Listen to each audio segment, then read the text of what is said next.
In this video, we'll talk about piecewise function, how to evaluate piecewise functions, and how to graph piecewise functions. So sometimes we come across a function that requires more than one formula to kind of describe what's going on.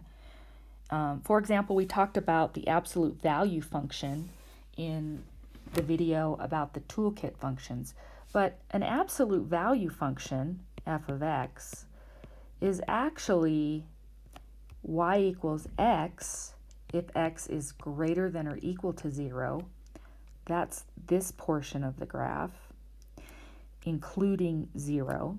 And it's negative x if x is less than 0, which is this part of the graph. So technically, the absolute value of x is a piecewise defined function. Because it requires two different processes, we call it a piecewise function, which is just a function that has more than one formula. So for example, if I have the function f of x equals x squared for x less than or equal to 0, 4 for x between 0 and 2, including the 2, and x minus 1 for x greater than 2, we should be able to first evaluate the function at any particular point and also graph this function. So let's take a look here at evaluating f of negative 3. So what we have to do is decide where is negative 3, which one of these pieces does it refer to.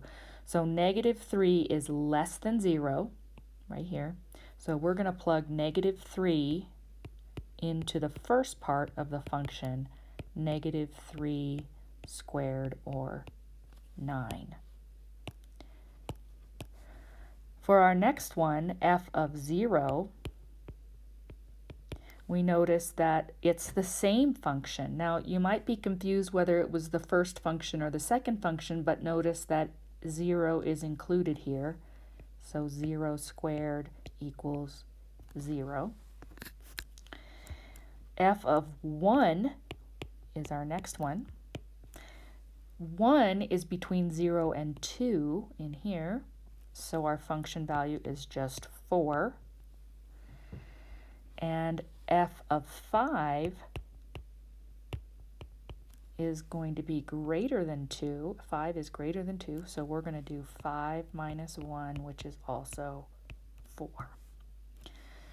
Let's take a look at what that graph might look like. Clearly, it's going to have 3 pieces, so to speak.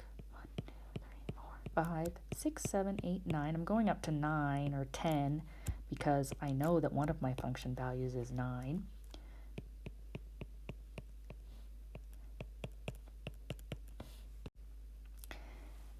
And something that I like to do when I'm graphing a piecewise function is when I look at these kind of division areas, I like to put just kind of a light line where these divisions are. So we know, I'm just going to do it in yellow here, we know something's going to change at 0, something's going to change at 2,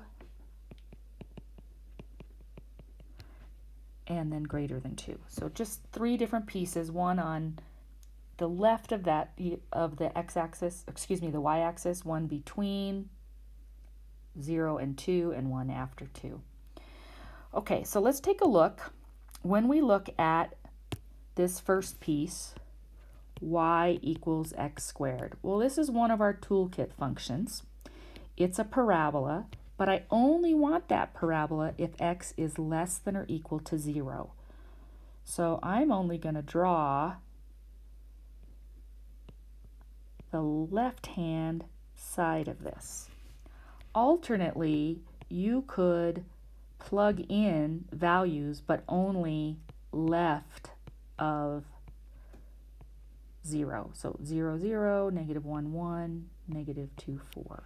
And notice this is included because it was included in that inequality.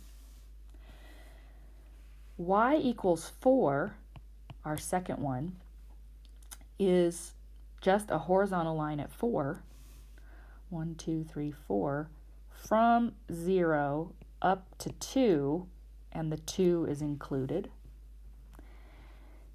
So that is that piece. And then x minus 1 would cross the graph at -1, go up 1 over 1, up 1 over 1, up 1 over 1, and so on. But I only want that if it's greater than 2. So at 2, I'm at 1, and it's going to look like this. So this is my piecewise function. Keep in mind these yellow lines I just had just to kind of help me identify where things change, but it's not really part of the graph. But the graph is, we can check our endpoints here. It should include 0 on the left piece. It should not include 0 on the middle piece, but it does include the 2, and then not including 2 on the right-hand piece. Okay.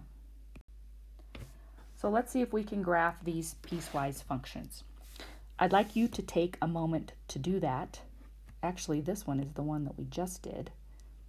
And then try to do this second one and then check. So pause your video and I will write down the answer. So hopefully you got this. It is minus x minus 1 if x is less than or equal to 0. So we've included this. Point here at -1, and then 1/2 x plus 2, not to the right of 0, but not including the 0. That concludes this video on piecewise functions.